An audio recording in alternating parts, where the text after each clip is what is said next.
بزرگان دین ہیں، واحد صاحب ہیں، یہ سب ہم سے بڑے ہیں، عمر میں بھی، علم میں بھی، تقویٰ میں بھی، تجربے میں بھی زیادہ ہیں۔ ان سب علماء کی موجودگی میں میرے لیے کرسی پر بیٹھنا انتہائی بے ادبی، انتہائی گستاخی ہے۔ اس گستاخی پر نہ چاہتے ہوئے مجبور ہوں، کیونکہ پروگرام کی وضاحت اس طرح سے بلایا گیا ہے۔ میں کہوں کہ میں نہیں بیٹھوں گا تو یہ میں نے اپنے آپ کو بلایا ہے اور آپ احترام تمام کرنے میں بیٹھے۔ تو ان بڑے اکابر سے پیش کی معذرت، اور بیان کرنا بھی ان حضرات کا کام ہے۔ ہم تو بس شادیوں وادیوں کی وجہ سے مشہور ہو گئے اور ہمیں کیا آتا ہے بات کرنا۔ یہ اگر میرے ہاتھ میں پکڑا دیں تو یہ مجھے بولنے میں آسانی ہوگی، یعنی یہ ہٹا دیں، یہ میں ہاتھ میں پکڑ لیتا ہوں۔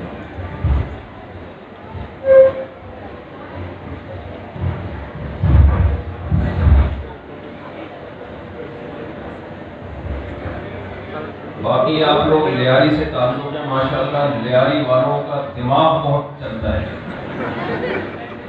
ہر بات کا فوری جواب ہوتا ہے لیاری اسٹیشن پہ۔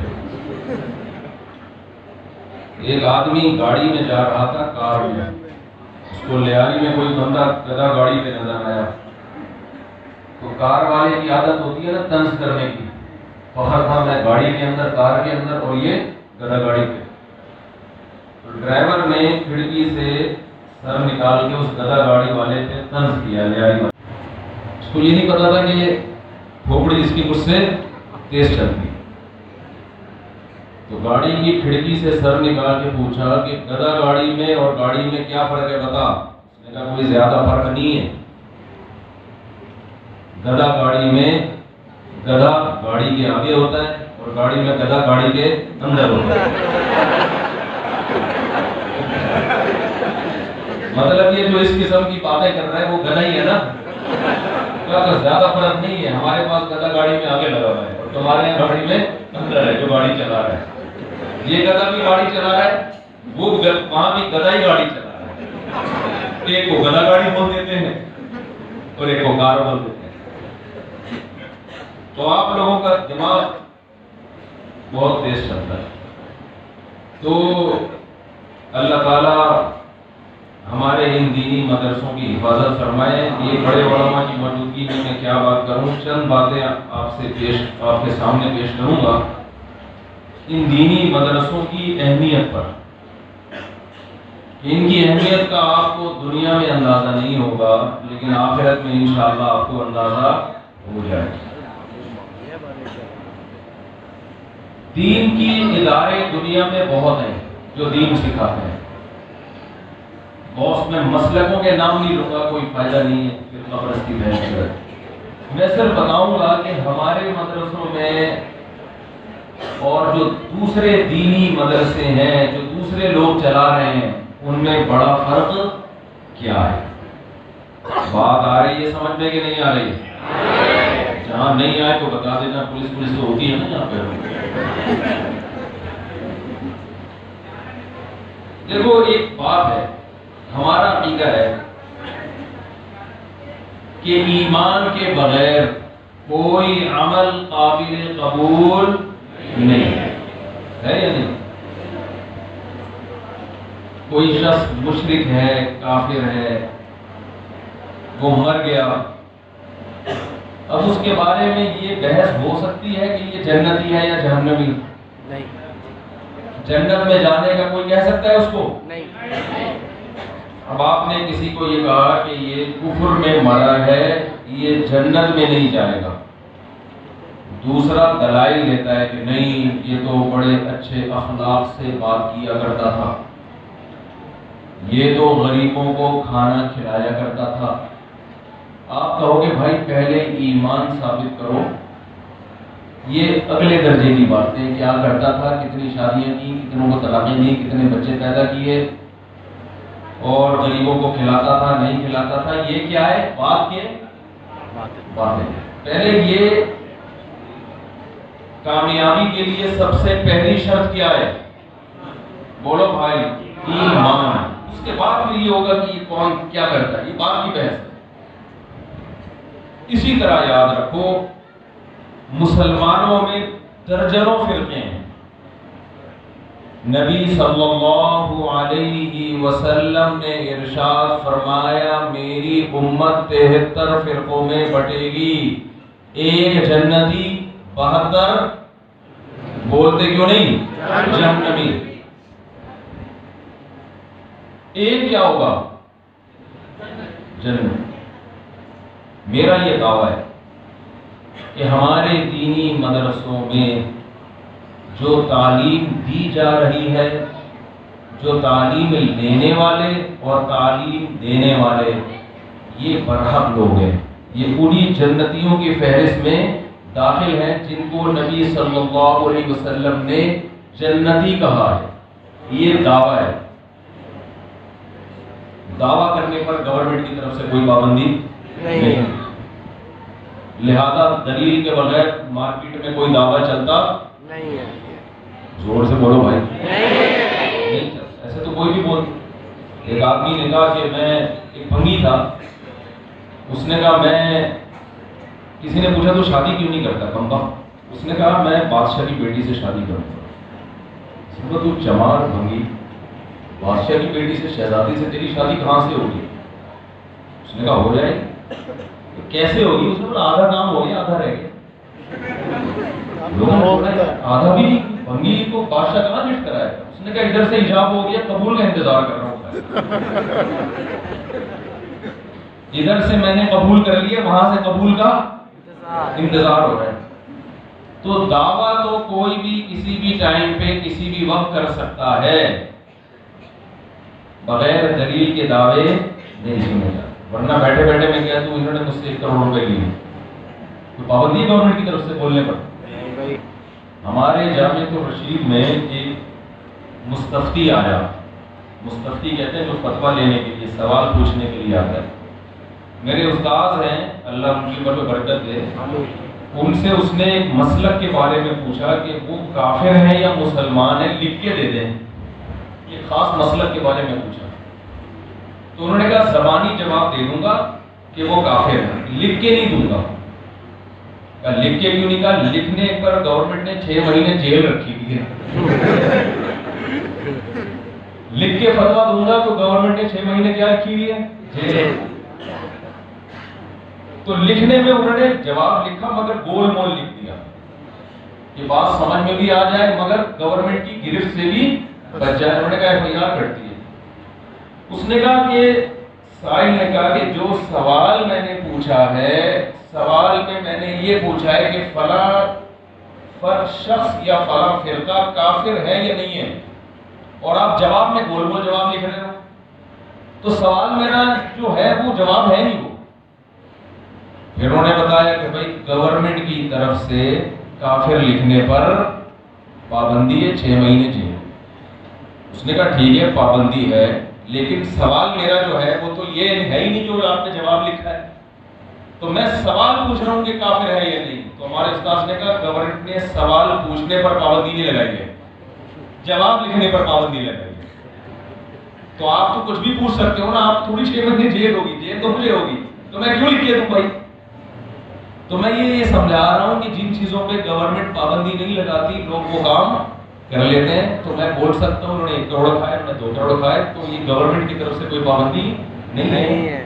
جب تک آپ کے پاس دعویٰ نہ ہو، دلیل نہ ہو، آپ کچھ بھی بات زبان سے کہہ سکتے. تو میں نے کتنا بڑا دعویٰ کر دیا کہ جو ہمارے دینی مدرسے ہیں ان میں پڑھنے والے طلباء اور پڑھانے والے استاد یہ اس جنتی فرقے میں داخل ہیں جن کو نبی صلی اللہ علیہ وسلم نے فرمایا تھا کہ 73 میں صرف ایک کون ہوگا؟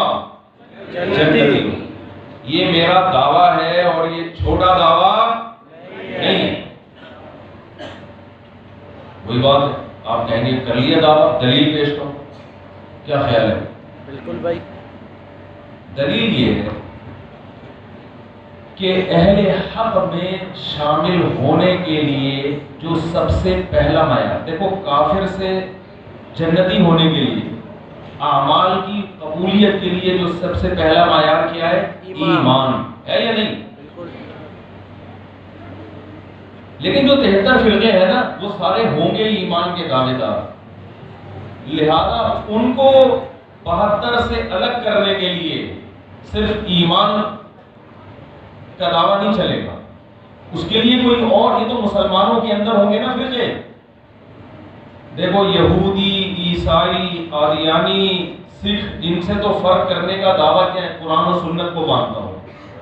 لیکن آگے 73 میں سے اگر 72 فرقے قرآن و سنت ہی کو ماننے کا دعویٰ کرتے ہو، پھر یہ پہچاننا کہ ان میں صحیح کون سا ہے اور غلط کون سا، یہ مشکل کام ہو گیا کہ نہیں ہو گیا؟ میں نے آپ کو شروع میں لطیفہ اس لیے سنایا تھا یہ بتانے کے لیے کہ دماغ آپ کا کیا ہوتا ہے، مجھے نئے بیان میں دماغ کیا ہے، تیز ہے. سوال میرا سمجھ میں آیا؟ جی بالکل.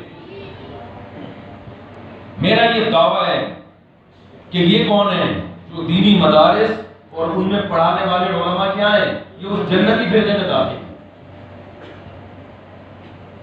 دلیل اس کی یہ ہے، قرآن مجید میں اللہ رب العزت کا ارشاد ہے، هو الذی بعث فی الأمیین رسولا منہم یتلو علیہم آیاتہ ویزکیہم وَيُعَلِّمُهُمُ الْكِتَابَ وَالْحِکْمَةَ. اللہ نے اپنے حبیب صلی اللہ علیہ وسلم کو بھیجا ان لوگوں میں جو لکھنا پڑھنا نہیں جانتے تھے. نبی کی ذمہ داریاں کیا لگائیں اللہ نے؟ فرمایا پہلی ذمہ داری یتلو علیہم آیاتہ، نبی ان کو قرآن تلاوت کر کے اپنی زبان سے پڑھ کے سنائیں گے، یہ براہ راست نبی سے سنیں گے. دوسری ذمہ داری یعلمہم، نبی ان کو کتاب سکھائیں گے بھی، صرف پڑھ کے نہیں چلے جائیں گے. تعلیم کتاب، قرآن کی تفسیر، قرآن کو ڈیفائن کرنا کہ اس کا مطلب کیا ہے، یہ بھی ان کو کون بتائے گا؟ نبی بتائیں گے. یہ براہ راست نبی سے سینہ بہ سینہ سیکھیں گے.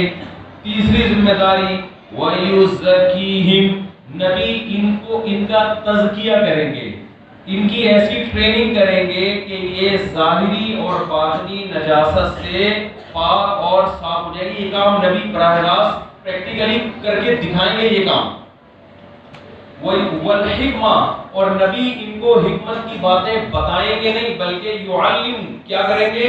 سکھائیں گے. آپ کہیں گے اس کا اس دعوے سے کیا تعلق؟ مفتی صاحب آپ بات کیا کر رہے ہو اور دلیل کیا پیش کر رہے ہو؟ اس کا اس سے کیا تعلق ہے؟ دینی مدرسے جنتی ہیں، یہاں جو پڑھانے والے لوگ وہ کیا ہیں؟ تو کوئی تعلق ہے آپس میں؟ یہ تو ایسے ہو گیا دعویٰ خربوزے کے بارے میں، دلیل جو پیش کی جا رہی ہے وہ تربوز کے بارے میں دی جا رہی ہے. ایسا ہی ہو گیا نا یار، سمجھ میں نہیں آ رہا. تو اشکال ہوگا تو آگے بات ہوگی نا. ابھی تک یہی اشکال ہے. اشکال یہ ہوتا ہے کہ ہم یہ دعویٰ کر رہے ہیں کہ اہل حق کون ہے؟ وہ علم جو ہمارے مدرسوں میں پڑھایا جاتا ہے، ان میں پڑھانے والے اور پڑھنے والے وہ سب کون ہیں؟ اہل حق. اور قرآن کی میں نے جو آیت پڑھی ہے بظاہر اس کا اس سے کوئی تعلق نہیں. جیسے میں انہوں نے میرے 1 کروڑ روپے لیے، جج کہتے ہیں اس کی کیا دلیل ہے؟ میں کہتا ہوں اس کی دلیل یہ ہے کہ میرے سر پہ پگڑی ہے. جج کہہ رہی یہ کون سی دلیل ہوئی؟ میں کہا دوسری دلیل میری جیب میں صرف موبائل نہیں ہے، کیونکہ عقیدت میں لوگ جب گلے ملتے ہیں تو موبائل کے ساتھ ہاتھ صاف کرتے ہیں. یہ دلیل ہے. میں موبائل نہیں لے کر آیا. بہت سے لوگ مولانا طارق جمیل صاحب کی موبائل انہوں نے نکالے ہیں، گلے ملتے ملتے جیب میں ہاتھ ڈالا. اب جج کہے گا یہ آپ کے واقعات ہیں، اس کا اس سے کیا تعلق ہے؟ انہوں نے 1 کروڑ روپے لیے، انہوں نے 2 کروڑ روپے لیے، کوئی تعلق ہے اس کا آپس میں؟ نہیں.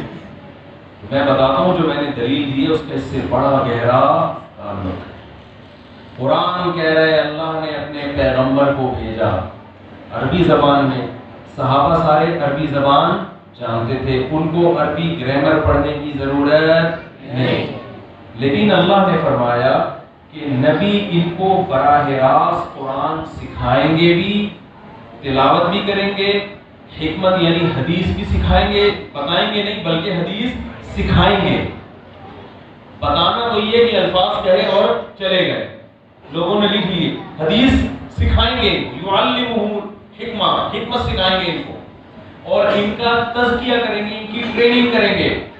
آپ مجھے ایک بات بتاؤ کہ صحابہ کرام جن کی زبان میں قرآن نازل ہوا، ان کو قرآن سیکھنے کے لیے اور حدیث سیکھنے کے لیے اور اپنے تزکیے کے لیے نبی کی ضرورت تھی، براہ راست نبی سے سیکھنے کی ضرورت تھی۔ تو کیا تابعین جو صحابہ سے کم درجے کے ہیں وہ نبی سے سیکھے بغیر یا ان لوگوں سے سیکھے بغیر جن سے نبی نے سیکھا، کیا وہ خود براہ راست قرآن و حدیث سمجھ سکتے تھے؟ نہیں۔ یعنی صحابہ تو قرآن کے مطابق براہ راست جن کی زبان میں قرآن نازل ہو رہا ہے وہ قرآن سمجھ نہیں سکتے تھے جب تک ان کو نبی سکھائیں گے نہیں۔ صحیح بات۔ اور نبی براہ راست ان کا تزکیہ نہیں کریں گے، براہ راست خود سے ان کا قرآن سے تزکیہ نہیں ہو رہا۔ حالانکہ صحابہ جتنے قرآن کو جانتے تھے اتنا قیامت تک کوئی بھی نہیں جانتا۔ تو کیا یہ ممکن ہے کوئی تابعی اٹھ کے یہ دعویٰ کرے کہ میں نے پشتو میں کہتے ہیں اخپل طریقے سے قرآن سمجھوں گا اور اخپل طریقے سے حدیث سمجھوں گا؟ اگر کوئی تابعی یہ دعویٰ کرتے کہ میں قرآن سمجھوں گا خود سے، مجھے کسی استاذ کی ضرورت نہیں ہے، یہ ممکن ہے دعویٰ؟ ہم اسے کہیں گے کہ جب صحابی جس کا مقام آپ سے بڑا وہ نبی سے براہ راست سیکھے بغیر نہیں سیکھ سکتے تو آپ اخپل طریقے سے کہاں سے سیکھو گے؟ تو کہیں گے بھائی صحابہ نے نبی سے براہ راست سیکھا، ہم تو نبی سے براہ راست سیکھ نہیں سکتے کیونکہ نبی دنیا سے چلے گئے۔ تو ہم کہیں گے ان سے آپ کو براہ راست سیکھنا پڑے گا جنہوں نے نبی سے براہ راست سیکھا۔ بات آ رہی ہے سمجھ میں کہ نہیں آ رہی ہے؟ پھر تابعین نے صحابہ سے، تبع تابعین نے تابعین سے، یہ سلسلہ جو 14 صدیوں سے اب تک چلا آ رہا ہے یہ سلسلہ صرف ہمارے پاس محفوظ ہے، ہمارے علاوہ کسی اور کے پاس محفوظ نہیں ہے۔ ہر آدمی قرآن و سنت اخپل طریقے سے سمجھنے کی کوشش میں لگا ہوا ہے، ہم اس اخپل طریقے کو نہیں مانتے۔ میں اپنی سند پیش کر سکتا ہوں، میں نے حدیث کس سے پڑھی، اس نے کس سے پڑھی، انہوں نے کس سے پڑھی نہیں، سیکھی۔ اور یہ سلسلہ ہمارا کہاں؟ نبی صلی اللہ علیہ وسلم تک میں ملا سکتا ہوں۔ مفتی عبد الواحد صاحب آپ کو اپنی سند پیش کر سکتے ہیں، مفتی نور الحق صاحب اپنی سند پیش کر سکتے ہیں۔ یہ سند ہمارے علماء کے علاوہ کسی اور کے پاس نہیں ہے۔ اگر کوئی اور یہ سند پیش کرے گا تو بیچ میں ہمارے علماء آ رہے ہوں گے۔ اللہ اکبر، اللہ اکبر۔ بہت مشکل ہے واسطہ۔ یہ جو لوگ کہتے ہیں نا بابوں کے دین کو نہیں مانتے، بابوں کو نہیں مانتے، تو اسلام میں روحانی بابا جب تک آپ کا نہیں ہو وہ قرآن و سنت اسلام معتبر مانتا ہی نہیں۔ تابعین کے بابے صحابہ تھے، تبع تابعین کے تابعین تھے۔ یہ سلسلہ صدیوں سے اب تک چلا آ رہا ہے سند متصل کے ساتھ، کیونکہ رسول اللہ صلی اللہ علیہ وسلم نے فرمایا میری امت گمراہی پہ کبھی جمع نہیں ہوگی، لا تجتمع امتی علی ضلالہ۔ یہ حدیث سب کے نزدیک صحیح ہے، ہر فرقہ اس کو صحیح مانتا ہے۔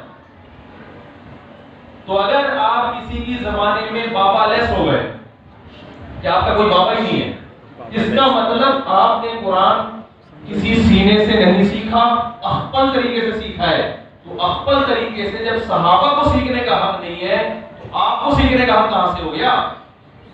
اخپل سمجھتے ہو یا نہیں سمجھتے؟ اپنے طریقے سے نا، اخپل طریقہ۔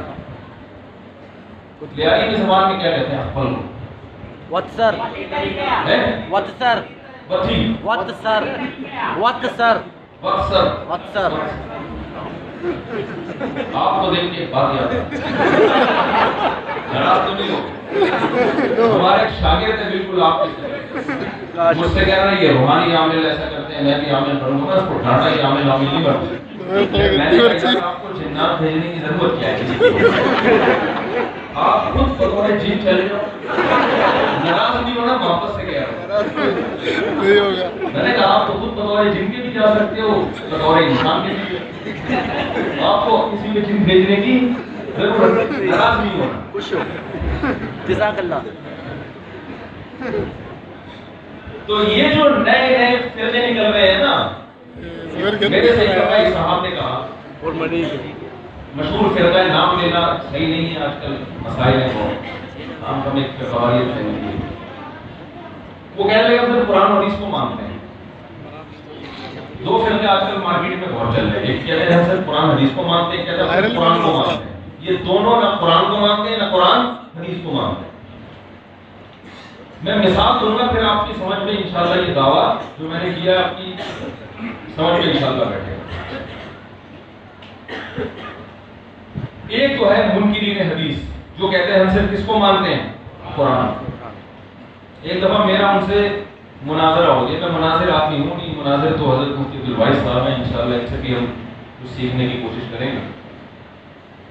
میں نے ہوا یہ تھا کہ منکرین حدیث ہمارے محلے میں آئے پرویزی کرنا، کہتے ہیں صرف قرآن کو مانتے ہیں، ہم کہیں قرآن ہے، یہ بڑے اچھے لگے میں آج کل لکھا ہوگا نا، ملتے جلتے ناموں سے دھوکہ نہ کھائیں، پھر سب سے بہتر ہے، پہلے آتا تھا اشتہار، آج کل لوگ ملتے جلتے ناموں سے دھوکہ کھائیں، جو بار بار کہتے ہیں صرف قرآن کو مانتے ہیں، صرف قرآن کو کہتے ہیں، یہ ہیں اصل میں، یہ ہیں کون؟ ناموں سے دھوکہ مت کھاؤ۔ نبی نے جو فرمایا نا 73 کے ایک جنتی ہوگا، تو صحابہ نے پوچھا وہ کون سا ہوگا، تو آپ نے اس کا نام نہیں بتایا کہ اس کا نام دیوبندی ہوگا یا بریلوی ہوگا یا اہل حدیث ہوگا یا اہل قرآن ہوگا۔ نام اگر نبی بتا دیتے تو سب اپنا وہی نام، قادیانی بھی اپنا نام وہی رکھ لیتے۔ نبی نے علامت بتائی ہے، نام نہیں بتایا۔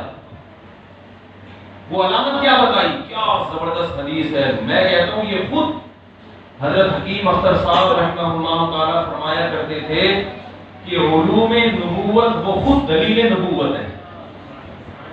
نبی کی جو باتیں ہیں نا، وہ باتیں بتا رہی ہیں کہ آپ سچے نبی تھے۔ نبی نے فرمایا میری امت میں 73 فرقے ہوں گے، ہر ایک دعویٰ کرے گا کہ وہ برحق ہے، کلہم فی النار، صرف ایک جنتی، باقی سب کیا ہے؟ جہنمی۔ صحابہ تو بڑے حریص تھے جنت کے، فوراً پوچھا یا رسول اللہ وہ کون سا؟ آپ فرما دیتے کہ اس کا نام دیوبندی ہے۔ سارے کیا کہتے اپنے آپ؟ دیوبندی۔ آپ فرما دیتے اس کا نام بریلوی ہے، تو میں ہری پگڑی پہن کے بیٹھا ہوتا یہاں، ایک تکیہ یہاں ہوتا، ایک یہاں ہوتا، ایک ٹانگ نیچے ہوتا، ایک نیچے ہوتا، ایک کونے میں، اور میں خود بھی تکیہ ہوتا، کون ہوتا میں، چبور نہیں ہوتا۔ آپ کو پتہ نہیں چلتا مفتی صاحب بیٹھے ہوئے کہ لیٹے ہوئے۔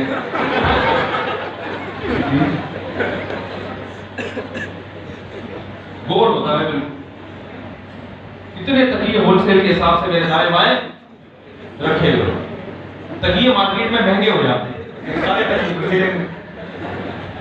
اگر اس کا نام نبی بتا دے کہ اہل حدیث ہوتا تو ہم سب اپنے آپ کو کیا کہتے ہیں؟ نبی نے نام نہیں بتایا، علامت۔ اچھا علامت میں آپ صلی اللہ علیہ وسلم یہ بتا دیتے کہ جو قرآن کو فالو کرے گا، تو قرآن تو بیس ہے نا، ہر فرقہ اپنی دلیل دیتا کہاں سے ہے؟ بیس کس کو بناتا ہے؟ کیونکہ اگر قرآن ہی ہٹا دو گے پھر تو وہ تو اسلام سے ہی سب مانتے ہیں، تو اسلام ہے ہی نہیں نا، وہ تو غیر مسلم کا فرقہ بن جاتا۔ اس لیے آپ نے یہ نہیں فرمایا کہ جو قرآن پہ چلے گا، نہ نہ نہ، آپ کو معلوم تھا کہ ہر آدمی لیبل کس کا لگائے گا؟ قرآن کا۔ اس لیے آپ نے فرمایا ما انا علیہ، سب سے پہلا وہ جس راستے پر میں ہوں، جس راستے پر میں ہوں۔ یہ بھی نہیں فرمایا کہ میرے اقوال کو فالو کرے گا، نہ بلکہ فرمایا میرے افعال، جس راستے پر میں ہوں، یعنی میں چل رہا ہوں پریکٹیکلی جو میں کر کے دکھا رہا ہوں وہ کرے گا۔ بعض دفعہ نبی کے قول اور عمل میں بظاہر تضاد ہوتا ہے، امام ابو حنیفہ ایسے موقع پہ عمل کو ترجیح دیتے ہیں قول کے بجائے، اس کی بہت ساری مثالیں ہیں، عمل کو ترجیح دی گئی ہے۔ میں زیادہ گہرائی میں نہیں جاؤں گا، پھر وہ فروعی مسائل شروع ہو جائیں گے نا، پھر پھر وہ مناظرے کے چینل آنا شروع ہو جائیں گے. وہ آپ طرف بہت ساری مثالیں ہیں. ما انا علیہ، جس راستے پر میں ہوں، چل رہا ہوں، پریکٹیکل کر کے دکھا رہا ہوں. اور میرے صحابہ. قرآن کا تذکرہ کیوں نہیں کیا؟ اس لیے کہ وہ تو 73 کے 73 قرآن کو تو اپنے کھاتے میں ڈالیں گے کہ ہم کس کو فالو کر رہے ہیں، قرآن. کچھ لوگ قرآن کی ایسی تشریح کریں گے جس پر میں نہیں ہوں. تو تشریح میں دیکھنا کہ کون قرآن کے ساتھ حدیث کو، اور صرف قولی نہیں بلکہ عملی حدیث کو قرآن کی تشریح میں فالو کر رہا ہے یا نہیں کر رہا. اس سے منکرین حدیث بولو نکل گئے. اس تشریح سے قرآن کی وہ تشریح مانی جائے گی جس پر میں چل کے دکھا رہا ہوں. لہذا جو حدیث کے منکر ہیں ان کی کوئی جگہ نہیں. دوسری علامت یہ بیان فرمائی وَأَصْحَابِي، بعض لوگ میری حدیثوں کی ایسی تشریح کریں گے جو صحابہ نہیں کرتے تھے، جو صحابہ کا عمل نہیں تھا. تو میں اور صحابہ یہ دو چیزیں ملائیں گے تو کون سا فرقہ بنے گا؟ جنتی. ایک صاحب سے میری بحث ہو رہی 3 طلاق کے مسئلے پر. میں نے کہا 3 ہوتی ہیں. انہوں نے کہا عبداللہ بن عباس کی حدیث ہے کہ نبی کے دور میں 3 ایک ہوتی تھیں. تو میں نے اس کا مفہوم بیان کیا، ان کی سمجھ میں نہیں آیا. میں نے ان سے کہا کہ عبداللہ بن عباس کا جو اپنا فتویٰ ہے وہ تو یہی ہے ایک مجلس کی 3 کتنی ہوتی ہیں؟ 3 ہوتی ہیں. تو مجھے کہنے لگے ہم نے کلمہ نبی کا پڑھا ہے، عبداللہ بن عباس کا نہیں پڑھا. میں نے کہا آپ نے تو نبی کا پڑھا ہے، عبداللہ بن عباس نے کس کا کلمہ پڑھا تھا؟ یہ کیسے ممکن ہے کہ عبداللہ بن عباس نبی کا قول پیش کریں اور فتویٰ اس کے خلاف دے؟ اس کا مطلب انہوں نے کسی اور کا کلمہ پڑھا تھا. میں نے کہا یا تو عبداللہ بن عباس کو یہ حدیث نہیں پہنچی، یہ ہم تعویل کریں گے. یہ تعویل یہاں چلتی نہیں ہے کیونکہ عبداللہ بن عباس خود یہ حدیث بیان کر رہے ہیں اور نبی کے دنیا سے جانے کے بعد بیان کر رہے ہیں، اور فتویٰ بھی نبی کے دنیا سے جانے کے بعد دے رہے ہیں. تو نہ منسوخ ہونے کا احتمال، نہ کم علمی کا احتمال. تو میں نے کہا یا تو یہی بات رہ گئی کہ یا تو آپ نے نبی کا کلمہ پڑھا ہے اور عبداللہ بن عباس نے نہیں پڑھا تھا، یا آپ جو حدیث کا مطلب بیان کر رہے ہو وہ غلط ہے اور میں جو مطلب بیان کر رہا ہوں جو عبداللہ بن عباس کا فتویٰ بھی اس کے مطابق ہے وہ مطلب صحیح ہے. دونوں میں سے ایک بات کرو آپ. بہت مشکل ہے بھائی بات سمجھانا. کیا وہ لطیفہ تو بڑی جلدی سمجھ میں آ گیا کہ شروع میں سنا ہے. علمی باتیں ہو رہی ہیں تو سائٹوں سے گزرنی ہے. تو صحابہ کو درمیان سے نکال کے حدیث نمبر دے دینا، حدیث میں یہ آتا ہے، حدیث میں یہ آتا ہے، حدیث میں یہ آتا ہے. کہاں سے ایک صحابی دکھا دو کوئی ضعیف حدیث ہو جس نے ایک مجلس کی 3 طلاق کو ایک کہا ہو، ایک بھی نہیں.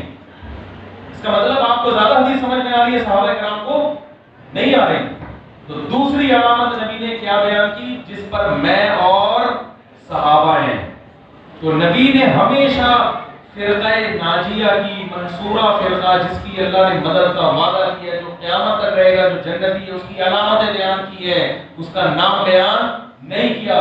ورنہ جو جماعت المسلمین جنتی ہوتے ہیں باقی سارے جہنمی ہوتے. جماعت المسلمین والوں نے مجھ سے کہا کہ قرآن نے ہمارا نام مسلم رکھا ہے اور حدیث میں آتا ہے جو مسلم ہے وہ جنت میں جائیں گے. تو ہم مسلم ہیں، ہم کہاں جائیں گے؟ جنت میں. اور حدیث میں آتا ہے من شذ عن جماعت المسلمین شذ فی النار، جو جماعت المسلمین سے الگ ہوگا وہ قیامت کے دن الگ کر کے جہنم میں ڈالا جائے گا. لہذا ہم چونکہ جماعت المسلمین ہے، یہ ہمارا نام ہے، یہ ہمارا رجسٹریشن نمبر ہے، اور وہ دیوبندی ہے، وہ بریلوی ہے، وہ اہل حدیث ہے، وہ فلاں ہے، ہم جماعت المسلمین ہیں. اور حدیث میں آتا ہے کہ جو جماعت المسلمین سے الگ ہوا وہ کہاں جائے گا؟ جہنم. میں نے کہا بھائی جان پہلی بات تو یہ ہے کہ آپ کا نام جو مسلمین ہے وہ نبی نے نہیں رکھا، وہ مسعود صاحب جو آپ کی جماعت کے امیر ہیں انہوں نے رکھا ہے. یہ نبی کے کھاتے میں اپنا نام مت ڈالو. آپ تو نبی کے دور میں تھے ہی نہیں. 1976 میں تو آپ لوگ پیدا ہوئے ہو. کیواڑی میں آپ کی بنیاد رکھی گئی ہے. کیواڑی میں بنیاد رکھی گئی ہے. خود سے اپنا نام جماعت المسلمین رکھا، وہ بھی غلط. قرآن تو کہہ رہے ہیں تم نے تمہارا نام مسلمین رکھا ہے اور آپ نے جماعت المسلمین رکھ لیا. یہ تو فرق ہو گیا نا. تو وہ کہتے ہیں نہیں جماعت المسلمین اور مسلمین ایک ہی بات ہے، ایک ہی بات نہیں ہے. پھر تو حضرت عطا اللہ شاہ بخاری کا جو مناظرہ تھا بڑا زبردست تھا. عطا اللہ شاہ بخاری رحمۃ اللہ علیہ نے غلام احمد سے چل رہا تھا نا یہ قادیانی سے، تو اس نے کہا کہ تورات میں اور بشارتیں کہ جو نبی آئے گا اس کا نام احمد ہوگا، تو اس سے ہمارے غلام احمد مراد ہے. تو حضرت عطا اللہ نے فرمایا کہ وہ تو احمد مراد تھا نا، یہ تو غلام احمد ہے، نام میں زمین آسمان کا فرق. انہوں نے کہا غلام احمد اور احمد میں کوئی فرق نہیں، غلام ہٹا دو تو احمد. انہوں نے کہا اچھا اس کا مطلب ہے عطا اللہ نام ہے میرا، تو عطا اللہ اور اللہ میں کوئی فرق نہیں، عطا ہٹا دو میں اللہ ہوں، میں نے کہا ختم کر دی بھائی. عطا اللہ میں عطا ہٹا دو تو اللہ، پھر اللہ میں ہوں، تو میں نے نبی بنایا نا، میں نے کینسل کر دی جاؤ ختم. بڑا فرق ہے بھائی غلام احمد میں اور بولو احمد میں، عطا اللہ میں اور اللہ میں بڑا فرق ہے. تو ایسے ہی قرآن نے نام مسلمین رکھا ہے، مسلمین اور جماعت المسلمین میں بڑا فرق ہے. تو میں نے ان سے کہا کہ حدیث سے مراد جماعت المسلمین سے مراد وہ فرقہ نہیں ہے جس کا نام جماعت المسلمین ہوگا، اس کا مطلب عامۃ المؤمنین، جو عام مسلمانوں سے ہٹ کر الگ فرقہ بنائے گا وہ جہنم میں جائے گا. میں نے کہا آپ نے ظلم یہ کیا کہ عام مسلمانوں سے ہٹ کر الگ فرقہ بنایا، تو اس کا نام جماعت الجہنمیین ہونا چاہیے تھا، اس کا نام آپ نے کیا رکھ دیا جماعت المسلمین. یہ ایسے ہی ہے جیسے حکومت نے کہا پولیس کو کہ ڈاکو پکڑو، ڈاکو نے اپنا نام پولیس خان رکھ لیا. اب پولیس جب ڈاکو کو پکڑ کے لے کے جا رہی ہے، ڈاکو کہہ رہا ہے آپ مجھے پکڑ نہیں سکتے، میں ڈاکو نہیں ہوں. پولیس کہتی کیا دلیل ہے؟ اس نے شناختی کارڈ نکال کے دکھا، اس میں پولیس خان لکھا ہوا، میرا نام کیا ہے؟ تو پولیس کہے گی کہ جو شخص حرکتیں ڈاکوؤں والی کرے وہ ہے ڈاکو جس پر سزا ہوگی، نام میں کچھ نہیں رکھا. سمجھ میں آ رہی ہے بات کہ نہیں آ رہی ہے؟ آج ناموں سے دھوکا، ناموں سے تو مکھیاں دھوکا نہیں کھاتی. ایک آدمی نے چینی کی بوری پہ دکان میں لکھا ہے چاول کی بوری، لوگوں نے کہا ہے اندر چینی، بوری میں لکھا ہوا ہے چاول، کہتا مکھیوں کو دھوکا دینے کے لیے لکھا ہے. مکھیاں بہت طرح کرتی ہیں، ہم نے اوپر لکھ کے دیا ہے تو مکھیاں دھوکا کھا جائیں گی؟ مکھی نام سے دھوکا نہیں کھاتی. تو آج پبلک کیسے دھوکا کھا رہی ہے نام سے بھائی؟ وہ اپنے آپ کو اہل قرآن کہتا ہے، وہ اپنے آپ کو عاشق رسول کہتا ہے، وہ اپنے آپ کو بڑا کہتا ہے. وہ کہنے پر گورنمنٹ کی طرف سے کوئی پابندی نہیں ہے، عمل دیکھنا پڑے گا، صفات دیکھنی پڑے گی کہ نبی صلی اللہ علیہ وسلم نے اہل حق کی جو صفات بیان کی وہ آپ میں پائی جاتی ہیں یا نہیں پائی جاتی. تو جو صحابہ کو نہیں مانتے وہ اہل حق میں شامل نہیں ہو سکتے. اور صحابہ میں صحابی ایک وصف ہے. میں پھر بات لمبی ہو جائے گی، میری 2 منٹ کی بات ختم کرتا ہوں. مجھے تو ہٹانے کے لیے پھر پولیس بلوانی پڑتی ہے، بیٹھ جاتا ہوں نا.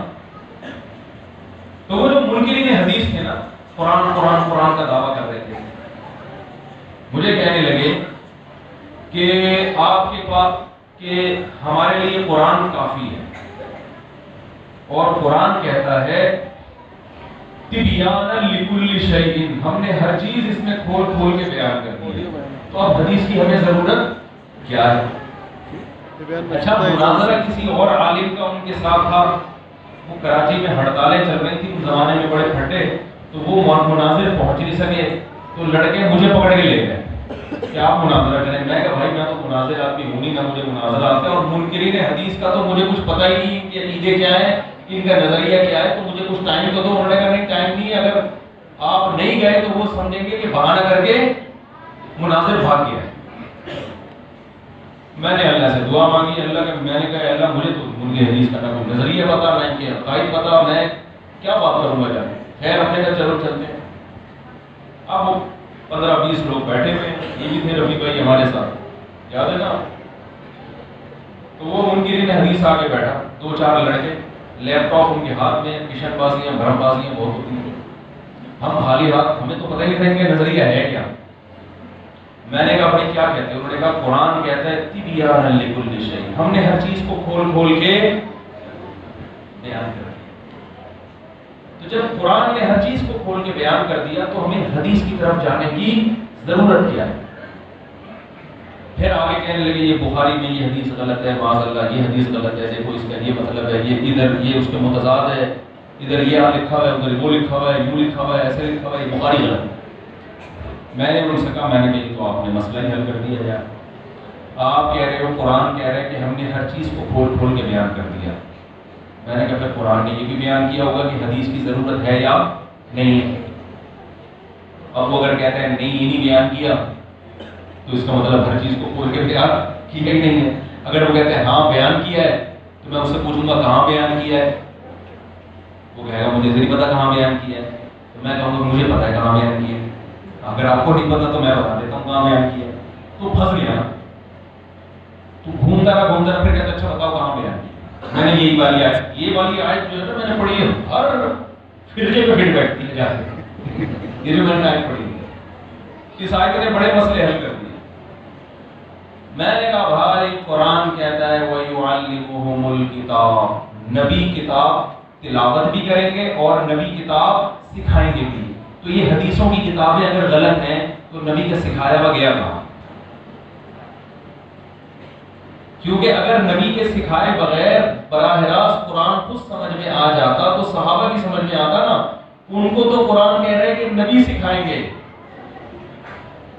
تو وہ تو براہ راست سمجھ نہیں سکتے. اور آپ 1400 سال کے بعد نبی کے سے سیکھے بغیر خود سے کہاں سے سیکھو گے آپ؟ میں نے کہا ضرورت تھی تو تبھی اللہ نے فرمایا کہ نبی سکھائیں گے. تو نبی کا سکھایا ہوا میں نے کہا ہمارے پاس تو یہ بخاری مسلم ابو داؤد انہی میں ہمیں ملتا ہے.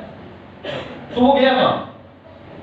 اب وہ بوکھلا گیا، وہ کہہ رہے یہ تو کتابیں غلط ہیں. میں نے کہا چلو فرض کر لیا غلط ہے تو صحیح والی بتا دو، ہم وہ پڑھ لیں گے بھائی. لیکن یہ ممکن نہیں ہے کہ قرآن آخری کتاب بھی ہو، نبی صلی اللہ علیہ وسلم آخری نبی بھی ہو، اور قرآن یہ کہہ رہا ہو کہ نبی کے سکھائے بغیر سمجھ میں آئے گا بھی نہیں، مگر نبی کا سکھایا ہوا ہمیں ملتا ہی نہیں ہے. اس کا مطلب قرآن سمجھنا ہمارے لیے ممکن ہے ہی نہیں. تو وہ کہاں گیا نبی کا سکھایا ہوا؟ تو کہہ رہا ہے وہ جو نبی نے جو سکھایا ہے نا وہ یہی قرآن ہمارے سامنے پیش کر دیا، یہی سکھایا ہے. وہ یونیورسٹی کے لڑکے تھے نا، تو میں نے کہا یہ اس کی مثال ایسے ہے جیسے کوئی پروفیسر آپ کو لا پڑھا رہا ہے، قانون پڑھا رہا ہے، نیوٹن کا دوسرا قانون یا تیسرا قانون کہ جو چیز متحرک ہے وہ ہمیشہ متحرک رہے گی جب تک اسے روکنے والی کوئی چیز نہ ہو. یہ قانون ہے. حالانکہ اس کے لیے تو کھوپڑی بھی چاہیے، پتہ نہیں نیوٹن نے کون سا ایسا ہوتا حل کر دیا. تو ہمیں پتہ ہے گاڑی میں جب تک بریک نہ لگاؤ ہوتی لیکن خیر ایک سائنسدان تھا، اس نے تھیوری پیش کی. میں نے کہا طلبہ کہتے ہیں کہ سر آپ نے وہ متن تو پیش کر دیا قانون کا، اب ذرا اس کو ڈیفائن کریں. آپ تبیین کا معنی ڈیفائن کریں. تو وہ سر پھر وہی قانون پڑھ لیتے ہیں کہ جو چیز حرکت میں ہے وہ ہمیشہ حرکت میں رہے گی جب تک اسے روکا نہ جائے. سر یہ تو متن پیش کر دیا، اس کو ڈیفائن کریں. وہ کہہ رہے ہیں ڈیفائن ہی تو کر رہا ہوں. اس کو ڈیفائن کرنا کہتے ہیں. ڈیفائن جو کیا جاتا ہے وہ ہمیشہ اپنے الفاظ میں کیا جاتا ہے، متن سے ہٹ کر. میں نے کہا قرآن کہتا ہے انزل الیک الذکر لتبین للناس، اللہ نے آپ پر قرآن نازل کیا تاکہ آپ لوگوں کے سامنے اس کو ڈیفائن کریں. تو نبی جو ڈیفائن کریں گے وہ قرآن کے علاوہ کوئی چیز ہوگی، وہی تھوڑی پیش کر دیں گے. اور 2 گھنٹے کلابازیاں کم وقت کھاتا رہا ہے، اس کے پاس اس کا جواب وہ کہہ رہے بخاری میں یہ لکھا ہے. میں نے کہا ہٹا یار اس کو، یہ فضول بحث کو. ہم فرض کر لیتے ہیں یہ بخاری غلط ہے تو صحیح والی لے آنا ہمارے سامنے. نہ ادھر کا چھوڑ رہا ہے نہ تو ادھر کا چھوڑ رہا ہے، ہمیں تو لاوارث کر کے چھوڑ کے جا رہا ہے. میں نے کیسے تو قرآن میں بھی نہیں رہیں گے ہم لوگ. تو اللہ کا شکر ہے 4-5 آدمی انسان کے بچے بن گئے جو ان کے ساتھ آئے ہوئے تھے نا، وہ ٹھیک ہو گئے. تو یہی بات ہے کہ جیسے قرآن کو سمجھنا حدیث کے بغیر ممکن نہیں ہے، حدیث کو سمجھنا رجال کے بغیر ممکن نہیں ہے. تو میں یہ کہتا ہوں کہ صحابہ نے قرآن و سنت نبی سے صرف سنا نہیں بلکہ باقاعدہ سیکھا. تابعین نے صحابہ سے، تبع تابعین نے تابعین سے. تو آج ہمارے دینی مدرسوں کے علماء اور طلباء کے پاس قرآن کی بھی سندیں ہیں کہ ہم نے کس قاری سے قرآن پڑھا، اس نے کس قاری سے، انہوں نے کس قاری سے، انہوں نے کس قاری سے، یہ سلسلہ نبی تک پہنچاتے ہیں. آج ہمارے پاس تفسیر کی سندیں بھی ہیں، انہوں نے قرآن کس سے سیکھا، ان کے استاذ کون تھے، ان کے استاذ کون تھے. آج ہمارے پاس حدیث کی سندیں بھی امام بخاری تک اور امام بخاری سے آگے محمد عربی صلی اللہ علیہ وسلم تک. یہ پیکج اللہ نے صرف ہم کو دیا ہے, ہمارے علاوہ کسی اور کے پاس یہ پیکج نہیں ہے. میرا ایک دفعہ مناظرہ ہوا, وہ مجھے کہنے لگے, جنہوں نے مناظرے کی دعوت دی نا, وہ کہتے ہیں ہم سب قرآن حدیث کو مانتے ہیں, باقی کسی چیز کو نہیں مانتے. دعویٰ ہے ان کا, دعویٰ کرنے پر میں نے بتایا گورنمنٹ کی طرف سے کوئی پابندی, بولو بھائی. تو مجھے کہنے لگے کہ علماء دیوبند کے عقائد پر مناظرہ ہوگا اور ہم یہ ثابت کریں گے کہ آپ کے جو اکابر ہیں ان کی کتابوں میں بہت کچھ غلط سلط لکھا ہوا ہے. یہ پہلے میں بتا دوں, جو میں نے کہا نا کہ منکرین حدیث سے میں نے کہا فرض کر لو یہ بخاری مسلم کیا ہے, غلط ہے, فرض کر لو, تو آپ صحیح کتابیں لے کر آؤ گے تو ہم ان کو چھوڑ دیں گے. ورنہ اس کا مطلب قرآن کو جو نبی نے سکھایا وہ سکھایا ہوا کیا ہو گیا, بولو نا, ختم. تو ہم تو نہ ادھر گئے نا ادھر. یہی اسٹائل ہمارا دوسروں کے ساتھ بھی ہوتا ہے. وہ مجھے کہنے لگے کہ آپ کے جو علماء دیوبند ہیں ان کے عقیدے کیا ہیں, غلط ہے, ان کی کتابوں میں خرافات بھری ہوئی ہے, اور ہم یہ ثابت کریں گے یہ سارے کیا تھے, معاذ اللہ گمراہ. اس پہ انہوں نے مجھے مناظرے کی دعوت دی.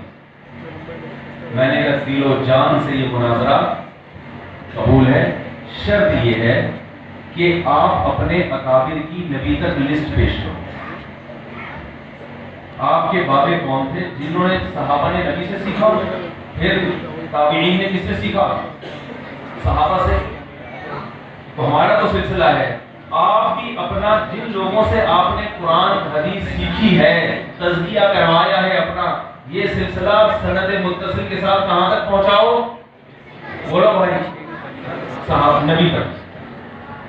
اگر نہیں پہنچا سکتے تو اس کا مطلب آپ قرآن و سنت اخفل طریقے سے سمجھنے کی کوشش کر رہے ہو. وہ جو سند متصل کا ہونا ضروری ہے, جو فرقہ ناجیہ کی پہلی شرط ہے, وہ شرط آپ میں نہیں پائی جاتی. کتنے ہی اچھے ہو, ہمیں اس سے کوئی غرض نہیں ہے, اور ہم کتنے ہی گندے ہو, یہ بحث ہی غلط ہے. وہ تو اچھے اور گندے ہونا تو بات کی چیز ہے نا. پہلے یہ تو ثابت کرو کہ ہمارا سلسلہ کہاں سے جا کے ملتا ہے, نبی صلی اللہ علیہ وسلم سے. میں نے کہا پھر آپ ثابت کرنا آپ کے اکابر سارے 1 نمبر اور ہمارے والے کو ثابت کرنا 2 نمبر. میں اپنے والے کو چھوڑ کر آپ کے والوں کو اپنا باپ بنا دوں گا. کیا ہے, کیونکہ میرا نظریہ یہ کہ باپوں کا ہونا سند متصل تک نبی صلی اللہ علیہ وسلم تک کیا ہے, کیونکہ اگر یہ ڈسکنیکٹ ہو گیا راستہ تو فرقہ ناجیہ کی فہرست سے بندہ مارکیٹ سے کیا ہو جائے گا, چھاڑ. یہ سند کا ہونا کیا ہے, میں سمجھا پا رہا ہوں اپنی بات کے نہیں سمجھا پا رہا. تو کہنے لگے کیوں میں اپنے اکابر کی لسٹ پیش کروں. میں نے کہا پھر یہ ثابت کرو کہ ہمارے کوئی اکابر ہیں, ہم ایک نیا فرقہ ہے جو ابھی دریافت ہوا ہے, اور نبی نے فرمایا میری امت گمراہی پہ کسی بھی دور میں جمع نہیں ہوگی. تو جو چیز ابھی آ گئی ہے, صاحب مجھے کہنے لگے پشاور میں ہمارا مسلک بڑی تیزی سے پھیل رہا ہے. میں نے ان سے کہا پشاور میں اسلام تو 1200 سال پہلے آیا تھا بھائی, اب کیا پھیل رہا ہے بھائی. پشاور میں اسلام کب آیا تھا, اس وقت کیا پھیلا تھا. سندھ میں اسلام محمد بن قاسم کے دور میں آیا. اگر یہ ہم لوگ غلط ہیں تو سارے اتنے سارے یہ جس دن غلط ہوئے تھے امت مسلمہ نے ان کو غلط ہونے سے روکا کیوں نہیں, تو سارے گمراہ ہو گئے تھے. تو نبی تو فرما رہے ہیں امت گمراہی پہ جمع نہیں ہوگی. تو جو چیز آج پھیل رہی ہے نا, کوئی نیا مسلک پھیل رہا ہے, یہ کبھی بھی صحیح نہیں ہو سکتا, کیونکہ آپ کا سلسلہ 1400 سال متصل ہونا ضروری ہے. تو میں نے ان سے کہا کہ آپ اپنے اکابر کی لسٹ پیش کرو نبی صلی اللہ علیہ وسلم تک. تو میں آپ میرے اکابر پہ کیڑے نکالوں گا معذرت کے ساتھ. تو میں بتاؤں گا کہ آپ کے اکابر ہمارے اکابر نے اگر غلطیاں کی ہیں تو آپ کے اکابر غلطیوں کا پرندہ ہے, پوٹلے ہیں وہ غلطیوں کے. میں پھر آپ کی کتابوں سے ثابت کروں گا. اس نے کہا نہیں. میں نے کہا دیکھو, جب کسی کے باپ پہ طنز کیا جاتا ہے نا تو جواب میں گالی بھی اس کے باپ کو دی جاتی ہے. سمجھ میں آ رہی ہے بات کہ نہیں آ رہی. میں نے کہا آپ میرے پہ اعتراض کرو گے کہ مفتی طارق مسعود نے 4 شادی والی کتاب میں یہ غلط باتیں لکھی ہیں, تو میں آپ کی کتاب لوگوں کے سامنے پیش کروں گا کہ اس نے 1 شادی والی کتاب میں یہ غلط باتیں لکھی. یہ لکھوں گا نا میں تو لوگ کہیں گے نہیں بھائی یہ زیادہ غلط ہے وہ کم غلط ہے. اور اگر آپ میرے ابا کے بارے میں کہو گے کہ مفتی صاحب کے ابا ایسے تھے تو میں کہوں گا اس کے ابا لے لو کیسے. تو میں نے کہا جب ابا ابا کھیلیں گے تو بات ابا ابا پہ چلے گی. مناظرے ہیں, بحث میں ضروری ہے سامنے والے کے مقابلے میں آ کے بیٹھا جائے. میں نے کہا آپ میرے باپ روحانی باپ داداؤں کو غلط ثابت کرو, میں آپ کے روحانی باپ داداؤں کو غلط ثابت کروں گا. لوگ دیکھیں گے کس کے ابا اچھے تھے اور کس کے ابا گندے تھے. آپ اپنے اکابر کی لسٹ ہی پیش نہیں کر رہے, اس کا مطلب آپ تو ابا لیس ہیں, روحانی طور پر آپ کے ابا ہیں ہی نہیں. میں نے کہا خدا کی قسم باپ کا غلط ہونا اتنا برا نہیں ہے جتنا باپ لیس ہونا برا ہے. یہ تو بہت بڑی بات ہے یار. میں نے کہا ہم نے کب کہا ہمارے اکابر سے کوئی غلطی نہیں ہو سکتی, ہو سکتا ہے کوئی غلطی ہوئی ہے, یقیناً وہ معصوم تھوڑی تھے, لیکن ہمیں فخر ہے تھے, ہمیں فخر ہے تھے. ہمارا سلسلہ محمد صلی اللہ علیہ وسلم تک ملتا ہے تو اس میں اکابر سے غلطیاں بھی ہوئی ہیں, اور ہم ہر غلطی کو صحیح کرنے کے ٹھیکیدار نہیں ہے. غلطی ہے, مجتہد سے غلطی ہوتی ہے, لیکن آپ اور ہم اس غلطی میں ان کو فالو نہیں کر رہے. اگر میں اس غلطی میں فالو کر رہا ہوں تو مجھے بتاؤ. میں نے کہا مجھے بتاؤ, مجھے ثابت کرو کہ میرا کوئی غلط عقیدہ ہے یا میں کسی قبر پہ جا کے سجدہ کرتا ہوں یا کچھ بھی کرتا ہوں, ثابت کرو. جب میں اس غلطی میں اپنے بزرگ کو فالو نہیں کر رہا تو اعتراض تو بنتا نہیں ہے, اعتراض بن رہا ہے بزرگوں پہ, تو پھر اپنے بزرگ لے کر آؤ. وہ بزرگ آج تک نہیں لا سکتا کوئی, اور یہ میں چیلنج کر کے جا رہا ہوں, کوئی نہیں لا سکتا اپنے بزرگوں کو. اگر لائے گا نا تو وہ ہمارے والے ہوں گے. 2 3 4 6 سال یا 10 15 یا بہت زیادہ 100 سال پیچھے کس کے شروع ہو جائیں گے, وہ انجن ہمارا والا لگ جائے گا.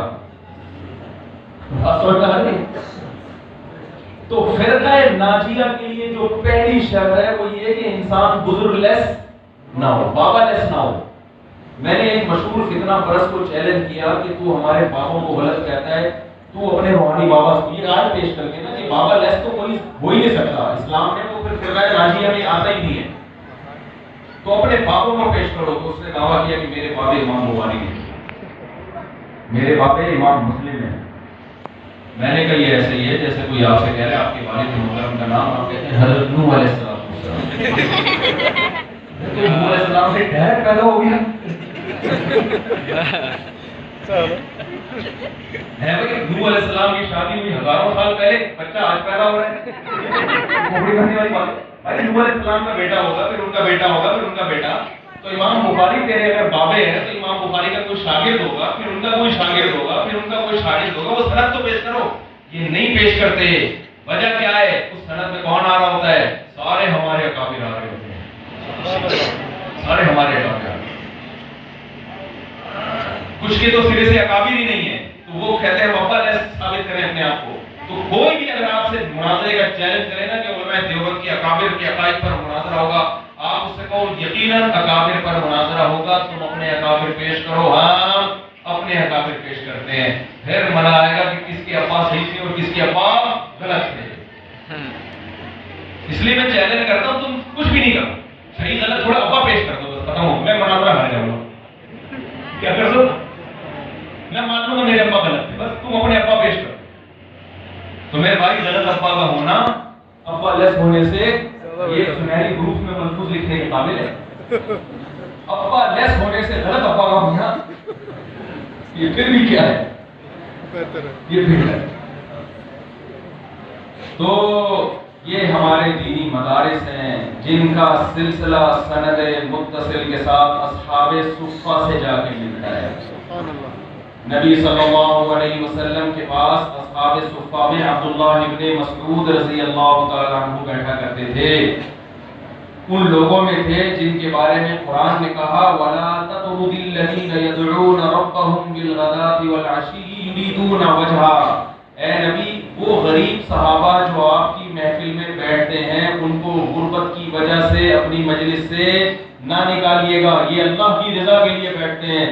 اس لیے حضرت عمر عبداللہ بن مسعود کو دیکھ کے فرمایا کرتے تھے قُنَيْفٌ مُلِئَ عِلْمًا, چھوٹے سے قد کا آدمی اور علم سے بھرا ہوا ہے.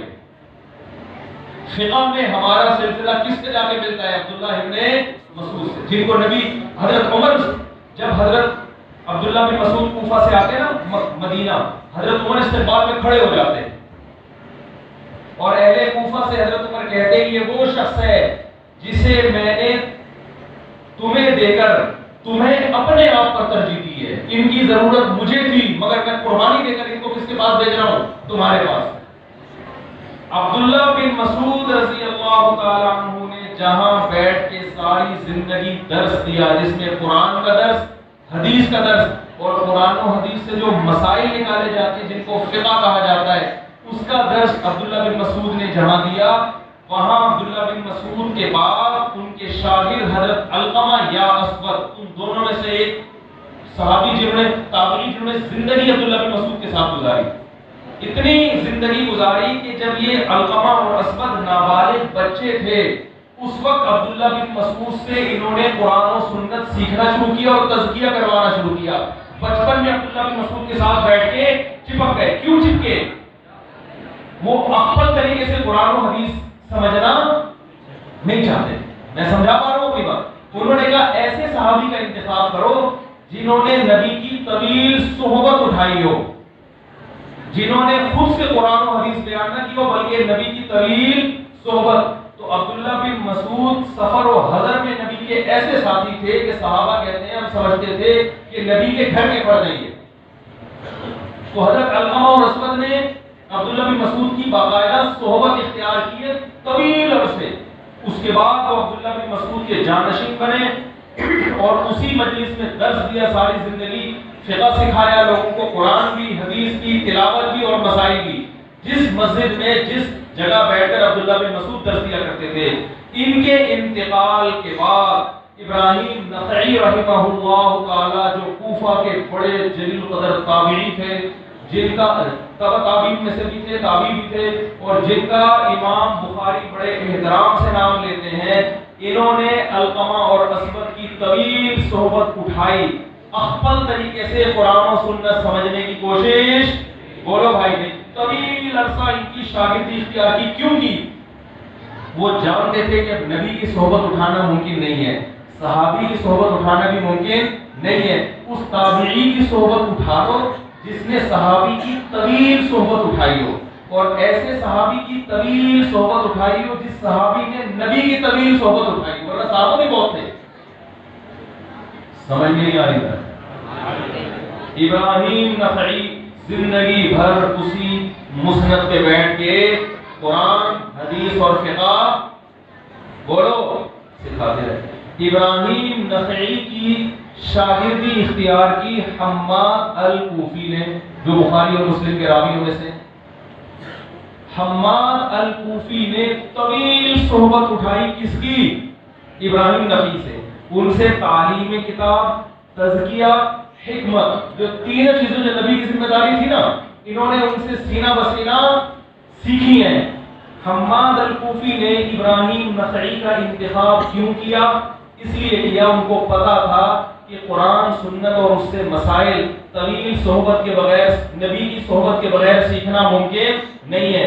اب نبی دنیا سے چلے گئے تو نبی کی صحبت اٹھانا ممکن نہیں، تو ایسے تبع تابعی کی صحبت اٹھاؤ جنہوں نے ایسے جنہوں نے تابعی کی طویل صحبت اٹھائی ہو، اور ایسے تابعی کی جنہوں نے ایسے صحابی کی طویل صحبت اٹھائی ہو جن صحابی نے نبی کی طویل صحبت اٹھائی ہو۔ نہیں آ رہی بات میں؟ حماد الکوفی کے شاگرد تھے امام ابو حنیفہ رحمہ اللہ تعالی، جن کو ہم فالو کرتے ہیں۔ امام ابو حنیفہ نے غامدی صاحب کی طرح اخبل طریقے سے قرآن سمجھنے کی کوشش نہیں کی۔ انہوں نے اخبل طریقے سے قرآن و سنت سمجھنے کی کوشش نہیں کی کہ بھئی یہ حدیث ہے، یہ قرآن ہے، تھوڑا میں خود ہی گھر میں بیٹھ کے سیکھ لوں گا، ایک چینل بنا دو یوٹیوب پہ اور پھر چورن پھکیاں اور چورن کے نام پہ کام کرنا شروع کر نہ۔ انہوں نے بچپن سے صحبت اٹھائی حماد الکوفی۔ کیوں؟ انہوں نے کہا کہ قرآن، سنت اور فقہ یہ نبی کی صحبت کے بغیر قرآن کے مطابق ممکن نہیں ہے۔ اب نبی کی صحبت اٹھانا ممکن نہیں رہا، تو ایسے کی صحبت اٹھا لو جس نے طویل صحبت اٹھائی ہو، ایسے کی کہ اس نے طویل صحبت اٹھائی ہو صحابی کی، اور ایسے صحابی کی جس نے طویل صحبت اٹھائی ہو محمد صلی اللہ علیہ وسلم۔ اب ان کے لیے اس کے علاوہ کوئی دوسرا آپشن تھا نہیں، تو امام ابو حنیفہ نے حماد الکوفی کے طویل صحبت اٹھائی، ان سے علم حاصل کیا، اور حماد الکوفی کے انتقال کے بعد اسی جگہ درس قرآن، درس حدیث اور فقہ پڑھانا شروع کیا، جہاں عبداللہ ابن مسعود اور ان کے شاگرد علقمہ اور ان کے شاگرد ابراہیم نخعی اور ان کے شاگرد حماد الکوفی پڑھایا کرتے تھے۔ اور پھر امام ابو حنیفہ کے شاگردوں نے یہ کام کیا امام حنیفہ کے ساتھ، تو امام حنیفہ کے دو شاگردوں نے زیادہ طویل صحبت اٹھائی ہے بنسبت دوسروں کے، ایک کو ابو یوسف کہا جاتا ہے، ایک کو محمد ابن حسن کہا جاتا ہے۔ ان دونوں نے امام ابو حنیفہ کے اقوال کو کتابی شکل میں لکھ لیا، آج ہمارے پاس وہ کتابیں موجود ہیں، ہم ان کو پڑھتے بھی ہیں، پڑھاتے بھی ہیں، کتابیں بھی سند متصل کے ساتھ اور رجال کی سند متصل کے ساتھ۔ ہمارے علاوہ کسی کے باپ کے پاس بھی یہ آپشن نہیں ہے۔ بہت مشکل ہے بات سمجھنا۔ تو یہ اہل حق کی کیا ہے پہلی علامت۔ ہاں پھر ان میں پھر ایک نمبر بھی ہوں گے، دو نمبر بھی ہوں گے، یہ نہیں کہ جو اس علامت سے پورے اترتے ہیں سارے جنت، نہ نہ نہ، اس خوش فہمی میں نہیں۔ یہ پہلی، اس کی مثال ہے جیسے جہنم سے بچنے کا پہلا معیار کیا ہے؟ ایمان۔ ایمان کے علاوہ کوئی بھی اچھا عمل نہیں چلے گا۔ تو فرقہ ناجیہ میں آنے کے لیے پہلے اس معیار پہ پورا اترنا ضروری ہے، اس کے بعد پھر آگے کی چیزیں ہیں، بدعت پہ کون چلتا ہے، کون بدعت سے بچتا ہے۔ تو یہ تو پہلا ہے، بہت سارے فرقے اس پہلی فہرست سے کیا ہو جائیں گے، مارکیٹ سے۔ پھر آگے آنے کے بعد پھر آپ کو دیکھو نہیں ماشاءاللہ اور یہ بولے ہیں منصف کے ساتھ، ایسا نہ کوئی سمجھے کہ جو ہمارے اس میں وہ سیدھا بغیر سامنے پہ کہاں جائے گا۔ لیکن یہ پہلا معیار ہے، اس پہ اترو گے، اس کے بعد پھر آگے بحث ہوگی آپ سے۔ کوئی بھی باطل فرقہ آتا ہے کہتے ہیں اپنے باپ دادے ثابت کرتا ہے، نہیں ہے تو بھائی تیرے تو بحث نہیں کرنی ہے، پہلے صحیح ہونا تو ثابت کرنا۔ جیسے کوئی غیر مسلم آئے اور کہے کہ اسلام کا یہ حکم میں فالو کرتا ہوں، کہہ رہے بھائی پہلے تو اپنی توحید پرست ہونا ثابت کرو، میں نبوت کی بیسک چیزیں ثابت کرو، پھر ہم آپ کو مسلمان سمجھیں گے، آگے بحث اس کے بعد۔ تو جیسے مسلمان سمجھنے کے لیے پہلے کچھ معیار آتے ہیں، تو فرقہ ناجیہ میں داخل ہونے کے لیے بھی پہلے کچھ بنیادی چیزیں ہیں، اس میں آنے کے بعد پھر آپ سے آگے بحث شروع ہوگی کون صحیح اور کون کیا ہے غلط۔ تو دیکھو یہ دینی مدرسے اللہ کی بہت بڑی رحمت ہے، مانتا ہوں اس میں کچھ غلط بھی ہوں گے، کچھ صحیح بھی ہوں گے، لیکن اللہ نے خیر کو غالب رکھا ہے۔ آج دنیا میں جتنے علماء اہل حق پیدا ہو رہے ہیں ان دینی مدارس سے نکل رہے ہیں وہ، ورنہ اس کے علاوہ اگر آپ جائیں گے تو لیبل قرآن و سنت کا لگایا جاتا ہے، مگر تشریح کیا ہوتی ہے؟ اپنی تشریح ہوتی ہے۔ لیبل تو مکھیوں کے دھوکہ دینے کے لیے آپ چینی پہ چاول کا لیبل بھی لگا سکتے ہو۔ اللہ تعالیٰ سے دعا ہے کہ جو کچھ کہا سنا اس میں کمی کو تاہی کو اللہ معاف فرمائے، اور جو حق بات ہوئی اللہ ہمیں اس پر عمل کرنے کی توفیق عطا فرمائے۔ اور آپ کسی کے پاس جانا نہیں، ٹھیک ہے، ڈر جائے گا وہ بیچارہ۔ تو وہاں ایک آدمی گیا، ایک مکان کے بارے میں اس نے سنا ہوا تھا، پرانا مکان تھا نا، تو اس نے سنا ہوا تھا یہ بہت سالوں سے کوئی رہتا نہیں تھا، تو لوگ ڈرتے تھے کہ یہاں جنات آ گئے ہیں۔ وہ بڑا فنڈر بنتا تھا، جن بن سے نہیں ڈرتا، کوئی جن بن نہیں ہے۔ لوگوں نے کہا بھائی آسے میں اس گھر میں پتلی صدیوں سے خالی پڑا ہوا ہے، کوئی رہتا ویسے نہیں ہے، نہیں جا، نہیں کوئی جن نہیں، بڑا فنڈر بن کے گیا، دروازہ بجایا، ٹھک ٹھک، اندر سے آواز آئی کون ہے؟ میں آیا ہوں۔ دروازہ کھولا اس نے، ابھی کیا کام ہے؟ کہہ رہا میں آیا ہوں، میں نے سنا یہاں جنات۔ کہہ رہا نہیں میں تو 500 سال سے رہ رہا ہوں، مجھے تو کوئی ڈر نہیں آئے گا۔ میں تو 500 سال سے رہ رہا ہوں، مجھے یہاں یہ الٹا ہو گیا، 500 سال سے انسان کو رہیں گے۔ وہ زہرے کے فیصلوں میں ٹکر کرے آپ دروازہ کھولے. تو اللہ تعالیٰ سمجھنے کی عمل کی توفیق عطا فرمائے. جزاک اللہ تشریف رکھیے. شاہ حضرات سے دو التماس ہے. پہلی تو یہ ہے کہ مہمان حضرات سے جب مسافہ کریں تو